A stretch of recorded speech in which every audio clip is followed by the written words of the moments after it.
Hey, folks. I'm sort of waiting to see if Facebook people managed to get on because for some reason this link didn't catch on Facebook earlier today. So I'm going to give them a few minutes here to see if they show up and say hello to the people who are here. Colorado, Lynn, Massachusetts. You know the old saying. My mother taught me that. Olympia, Washington. Georgia, oh, you are on Facebook. Excellent. That was a very weird thing that it just never turned up on Facebook earlier today. Because when you schedule these things, you can send them to a bunch of different places. And I sent it to Facebook, and I guess it just didn't catch. All right, I'm going to jump right into stuff here now today because there is so much going on. And just sort of to maybe a warning, it's going to get worse as the days and the weeks go on. This summer is going to be lit. And if you feel like you need to take a break, that's totally fine. And it's also important to remember to get enough rest and to eat right and to do things that make you happy, because it's just constant. It's just constant what's coming at us. So let me jump into the material I wanted to cover today. Now I've got all these notes and I don't know which box they're in. Here we go. All right. So a lot of people asked about the budget reconciliation bill that is currently in Congress. It passed the House of Representatives just before 7 o'clock this morning, and it is a really, really important moment in American history because this is an omnibus bill. That is, they have thrown everything, actually including the kitchen sink, in it. And it's designed to put everything that Trump and the MAGA Republicans want into place. And because of that, it's a really good window into what they want for America. So one of the things you have heard a lot about is, I suspect, is that the bill cuts about $715 billion in healthcare spending, mostly out of Medicaid. And it cuts about $300 billion out of the Supplemental Nutrition Assistance Program, or SNAP, which helps to provide nutrition assistance for poorer Americans. And about 2.7 million American households will lose some or all of their benefits under these SNAP cuts. And this thing that showed up yesterday, which I confess I had missed and most other people had missed, including, I think, the Republican Party, was that because the bill adds so massively to the debt, which they're trying to say it doesn't do, it will also trigger a law that was passed earlier but repassed in 2010, informally known as the pay-go law. And what that means is that if you're going to raise a lot of debt in one area, you automatically have to cut it in others. And pay-go requires cuts to mandatory spending. And this was designed to kind of put the screws to the Democrats. But what it does here is those automatic cuts to mandatory spending mean that there will be cuts to Medicare as well, not just Medicaid, but Medicare. Now, those cuts are capped at 4% a year under the law, but that still amounts to about $500 billion. Now, this is not all in one year. These cuts take place over a number of years, but it's a really major shredding of our social safety net in the United States. And I'll tell you a little bit about how they're justifying it in a minute, but the cuts that and the tax cuts and the benefit cuts in the bill will do something really remarkable, and that is that they will redistribute wealth massively upward, which has been it happened between 1981 and 2021, and President Biden and Vice President Harris reversed that. But now we are looking at yet again this extraordinary upward motion of wealth, and between 1981 and 2021, about $50 trillion moved from the bottom 90% of Americans up to the top 1% of Americans. And that upward motion will continue under this new measure if it stays in the state it's in.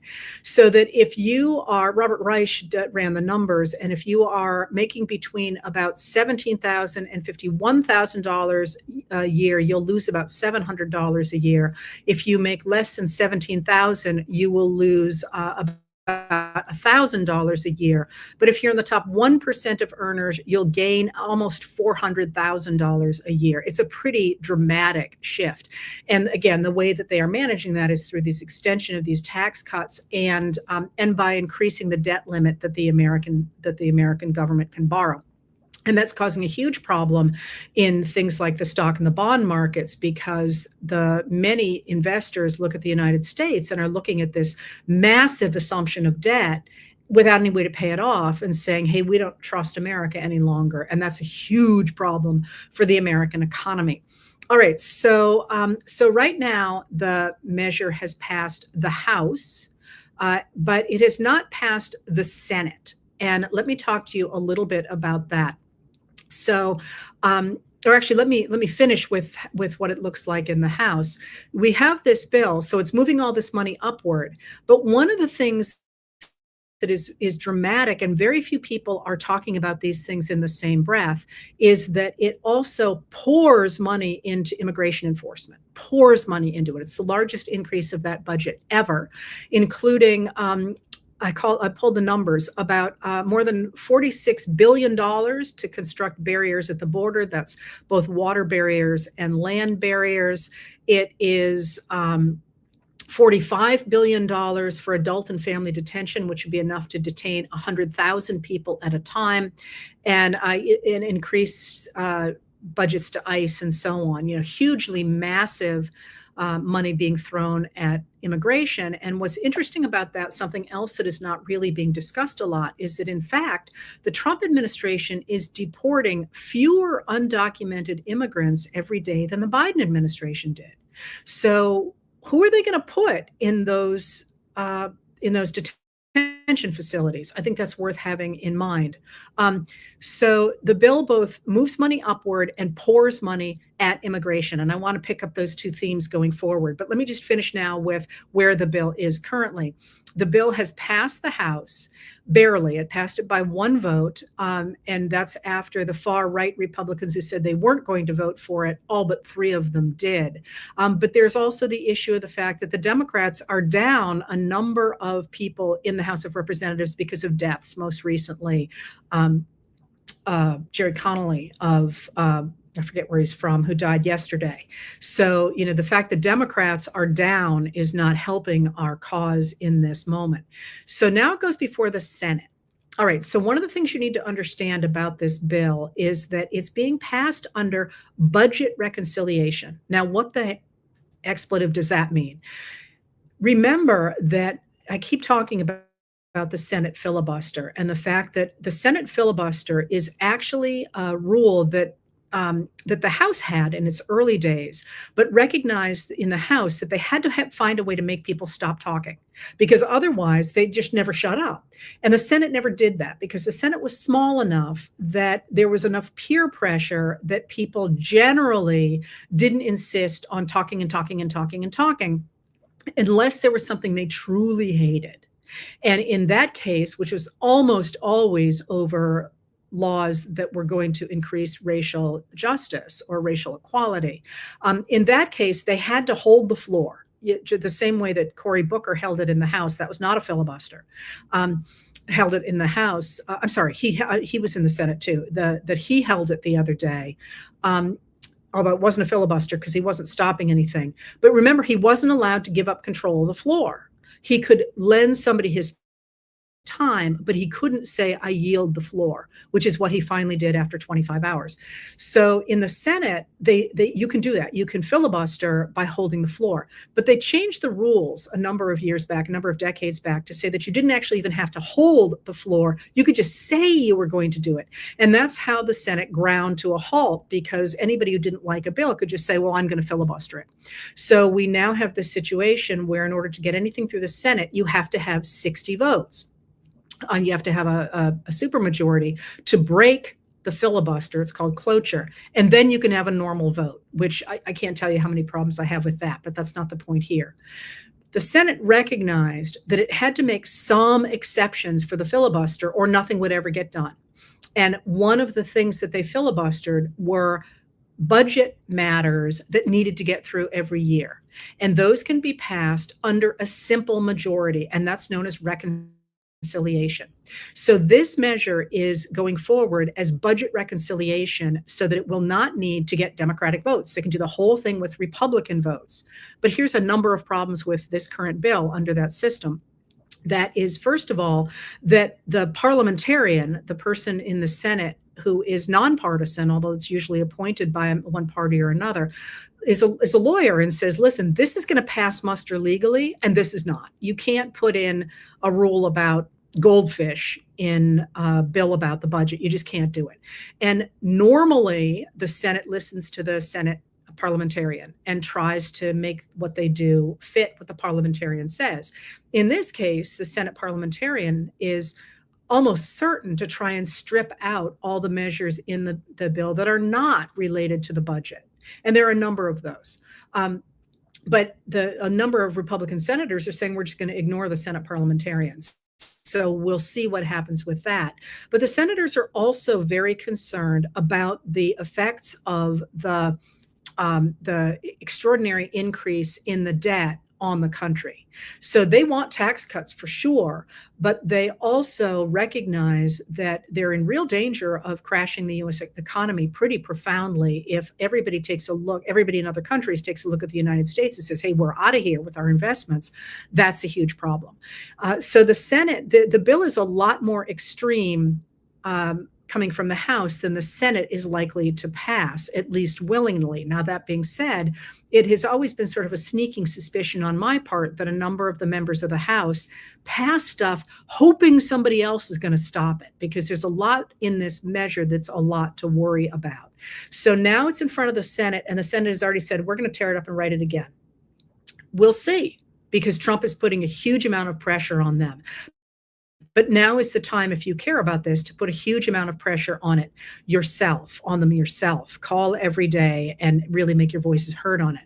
But the reason I wanted to start with the idea of the money moving upward combined with this extraordinary investment of money into immigration or undocumented immigration is because those two things are absolutely related. And it's going to be really important for Americans to understand that. So one of the things that has always been an issue in American history anyway, is this big fight about when we look at moments like this in our history, there's always this fight is this about economics or is this about race? And I mean, now that I've said that, think about every discussion you've ever heard about politics in the United States. And the problem with talking about them that way is they're both the same in the United States. You can talk about money and it's a cover for race, or you can talk about race and it's a cover for money. They absolutely go together. And one of the things that has absolutely gone together in our history is the attempt of very wealthy people to move money into their own hands by stirring up racism. It's just a thing.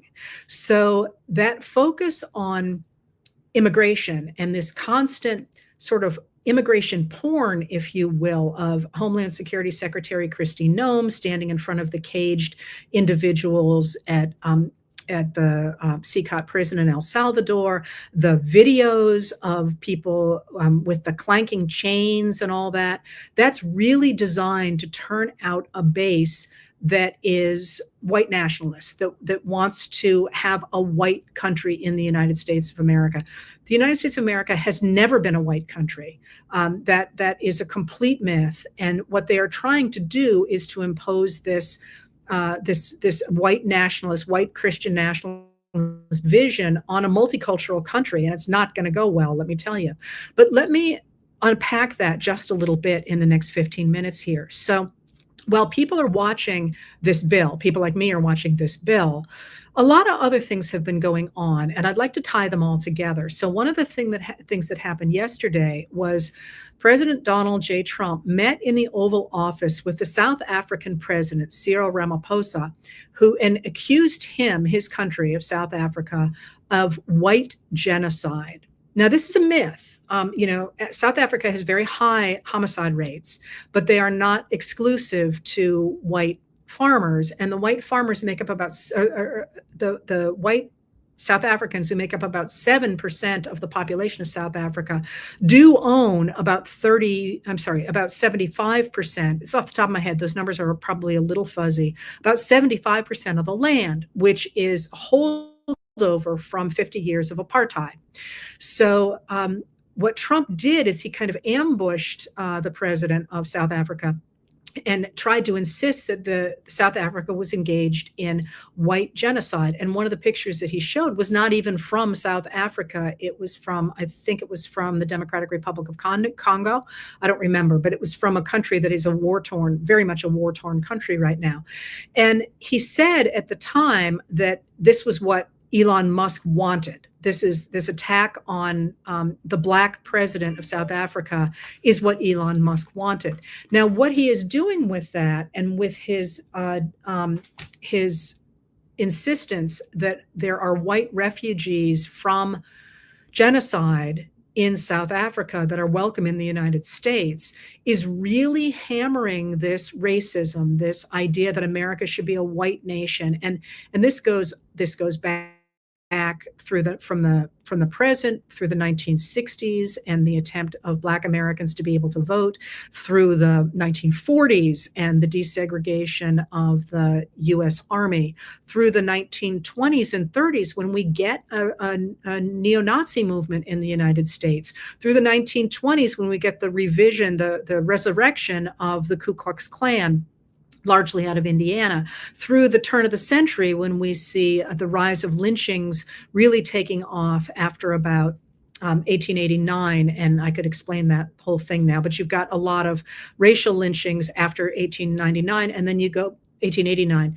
And then you go even back further into Reconstruction, you have the same thing happening there. And before that, of course, the elite enslavers who are deliberately using racism to continue to get the poor white population to support them because they are able to concentrate wealth in their own hands through that. Trump is 100% tapping into that and trying to convince modern Americans to look away from this concentration of wealth, this extraordinary concentration of wealth, by saying, hey, you need to be afraid of the Black and brown Americans in your midst.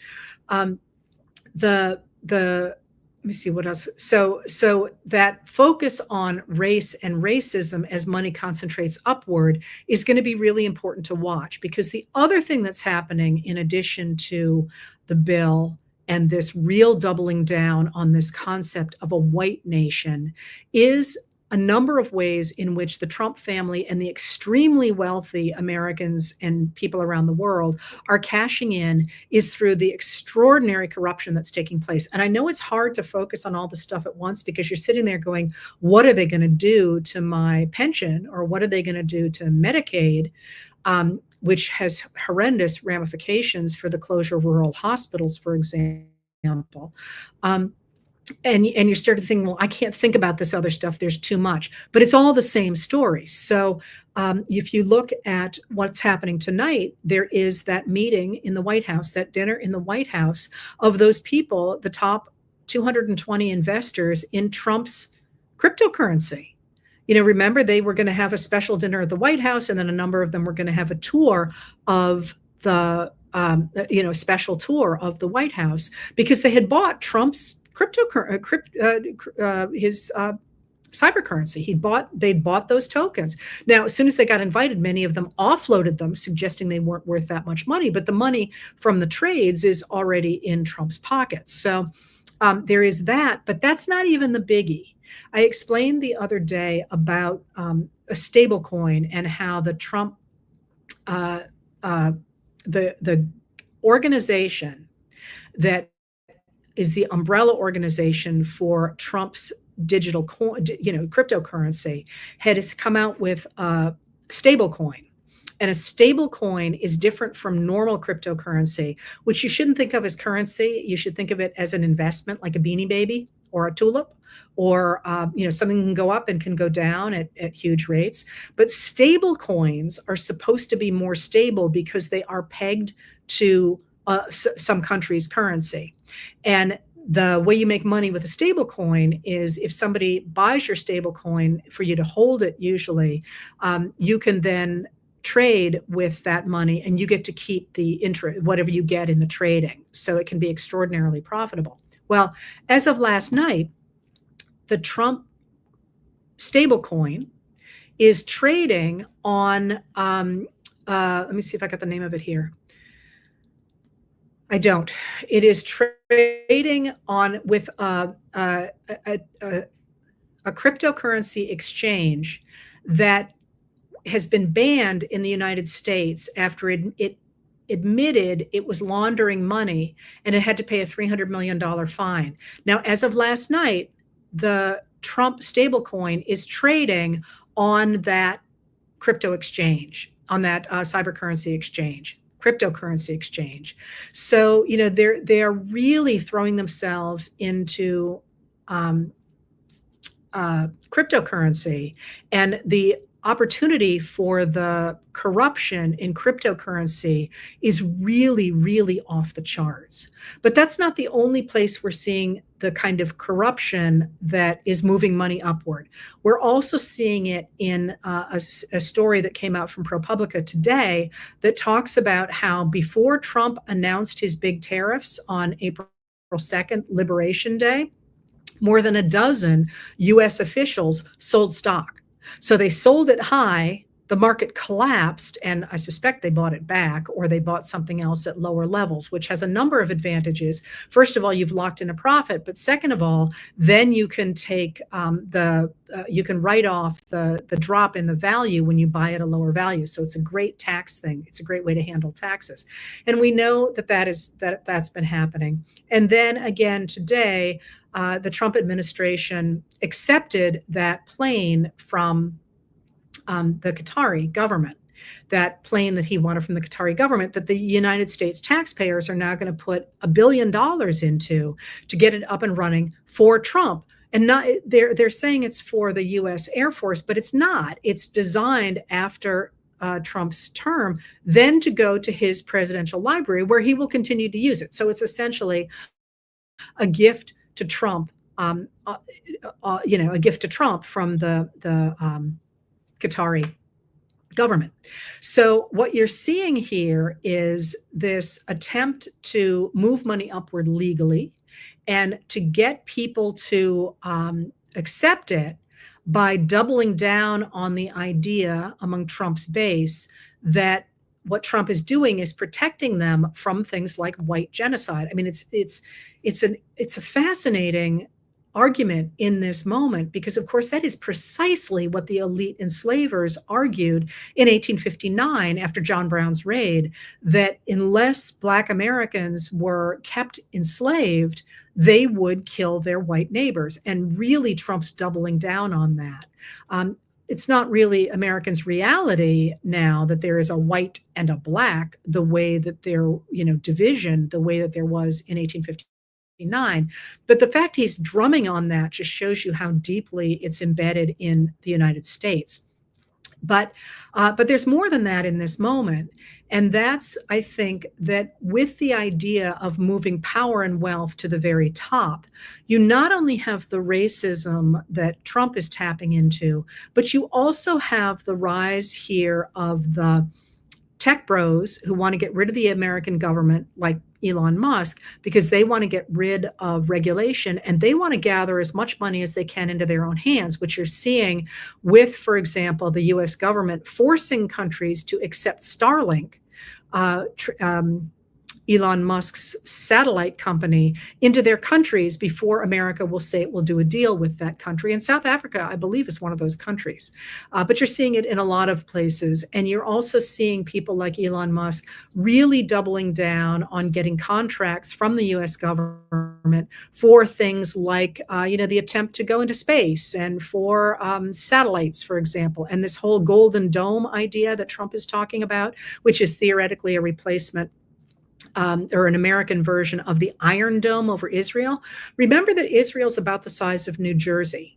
America is significantly larger than that. And the rockets that are fired at Israel are not ICBMs, intercontinental ballistic missiles. So the engineers who are looking at this are like, this is a complete boondoggle. There is really no way to stop an ICBM a bevy of ICBMs. You can stop 2 or 3, but they usually come in groups of more than 100, that you can even do this. But what it will do is it will pour money into the pockets of people who have satellites. And that, of course, would be Elon Musk in the United States. So you're seeing this real attempt to among the tech bros to get rid of government regulation and to get these big contracts. But you are also seeing Christian nationalism. And this is from people like J.D. Vance, just did a recent interview about this. And he talks a lot about getting rid of the other, getting rid of immigrants because it will make America lose something. Again, straight out of the 19th century. That's the language of the KKK, for example. So certainly the language of the Ku Klux Klan in the 1920s, certainly the language of the neo-Nazis. America has never been a white country. White Americans, white male Americans have dominated the government, but it has never been a white country. So he is really looking to reinforce this anti-immigrant vision because he is planning to impose Christian nationalism, to impose Christianity. And you can see the increasing, this has been worrying me for a while. We were seeing the destruction of the US government, but nobody was talking about what was going to come in afterward. And now you're starting to see the real emphasis on Christian things, on Christian rules, Christian laws in the United States of America, which is, of course, a complete rewriting of our history. So now, if that's all the bad news, where what should we all do? Should we all go hide on under the desk? And I do want to emphasize that there is significant pushback on all of this. So even where I started with the big bill that they are talking about, a lot of that got significantly cut back because there was such an outcry from the American people and from the Democrats, who did things like read aloud the clause in the bill that called for getting rid of taxes on silencers for guns and to get rid of taxes on tanning beds, things that were designed really for a small group of Republican interests. They had to cut back on their original desires for cuts to Medicaid. There have been a lot of pushback on these actual measures in the bill, but there's also been huge pushback from the courts. The courts are really holding up so far. They are really pushing back and saying, no, you can't do that. This is not okay. The decisions come down every day with them saying, no, it wasn't legal for you to get rid of the Department of Education. No, it's not legal for you to impose funds, and so on. However, so far we are seeing an increasing refusal of the administration to abide by the courts.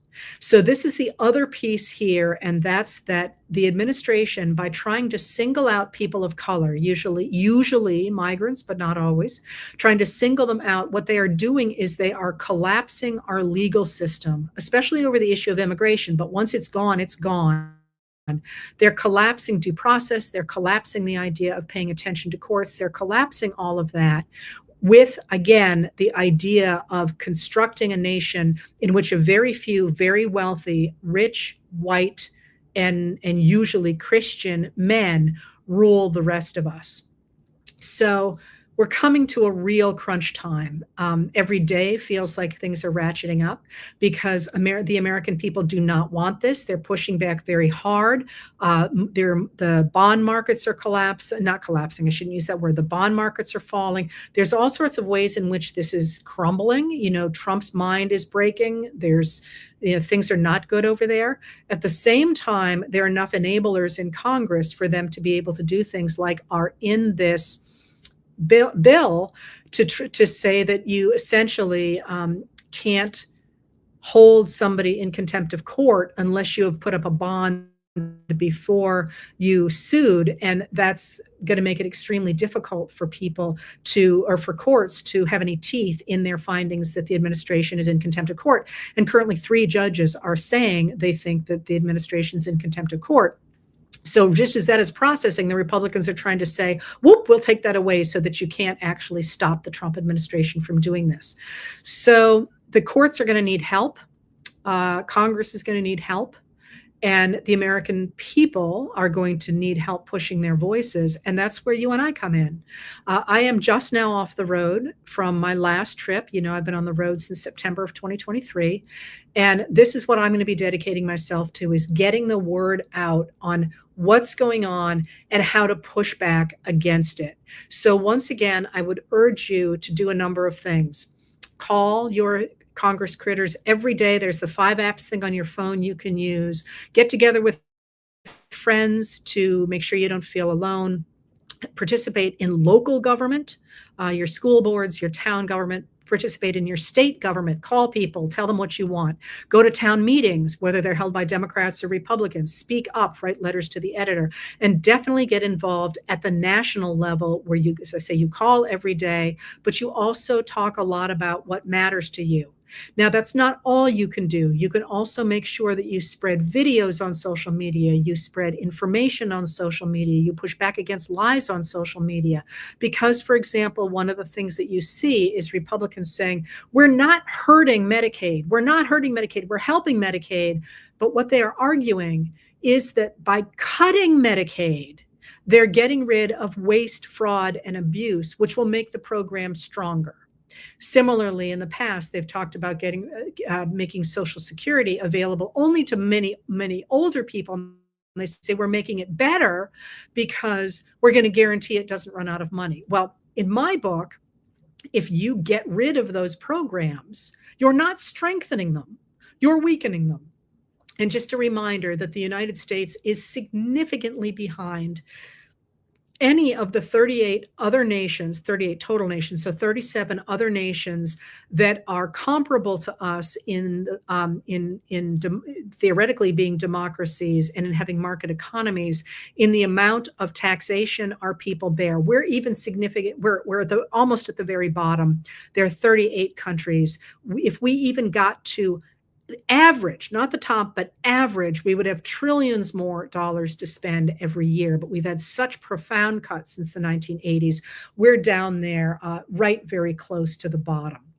So this idea that somehow this is waste, fraud, and abuse is something you can absolutely push back on.